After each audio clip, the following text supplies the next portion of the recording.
त्या सरकारची हमीभावानं खरेदी सुरू झाली तर खुल्या बाजाराला देखील आधार मिळू शकतो।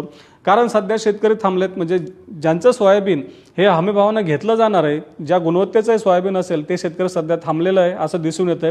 बाजारामध्ये अशा सोयाबीनची आवक हे आपल्याला मोठ्या प्रमाणात वाढलेली अजून देखील दिसत नाहीये, तर शेतकरी अजून थांबताना दिसून येत आहेत असं व्यापाऱ्यांचं म्हणणं आहे।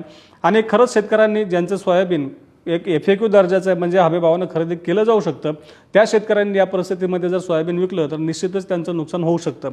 कारण आपल्याला प्लांटचे भाव जरी 4,900 रुपयांच्या दरम्यान दिसत असले, काही ठिकाणी 4,950 रुपये प्लांटचे भाव आहेत। बाजार समित्यांमध्ये जसं सांगितलं चांगल्या गुणवत्तेच्या सोयाबीनला 4,800-900 रुपये पण दर मिळतोय, परंतु सरसकट सरासरी भाव या दरम्यान पोहोचलेला नाहीये। 4,500 रुपयांच्या आतच हे सोयाबीन विकलं जाते। 43 ते 44 रुपयांच्या दरम्यान सोयाबीनची विक्री केली जाते।